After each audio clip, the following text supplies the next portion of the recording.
আয়ারল্যান্ডের সঙ্গে আমাদের টি-20 সিরিজ এই সময় আসলে আমাদের মূল ফোকাসটা মাঠে এবং খেলার মধ্যেই সীমাবদ্ধ থাকা উচিত।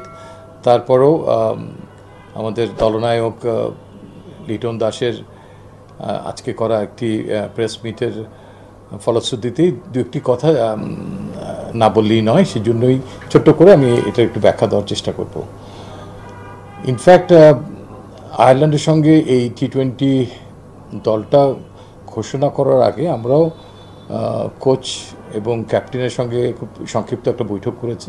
শামীম হোসেন পাটোয়ারির কে নিয়ে দলনায়ক কতটুকু সন্তুষ্ট, তার কি ভাবনা এই আসন্ন স্কোয়াডে শামীমের অবস্থানকে ঘিরে, সেটা জানতে চাইলে ইয়েস, লিটন দাস কুমার তিনি নিজে বলেছেন যে তিনি শামীম হোসেন পাটোয়ারিকে দলে দেখতে চান, রাখতে চান আইরিশ টিমের এগেনস্টে।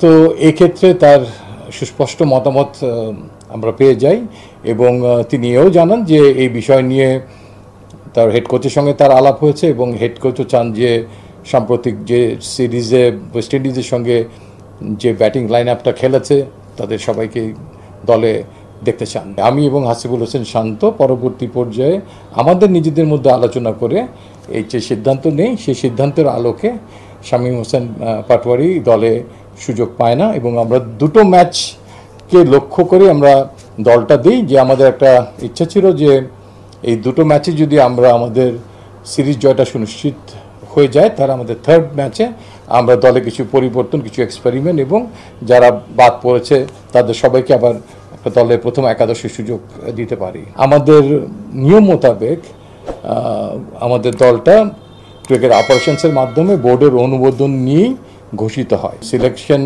কমিটির একটা এখতিয়ার আছে।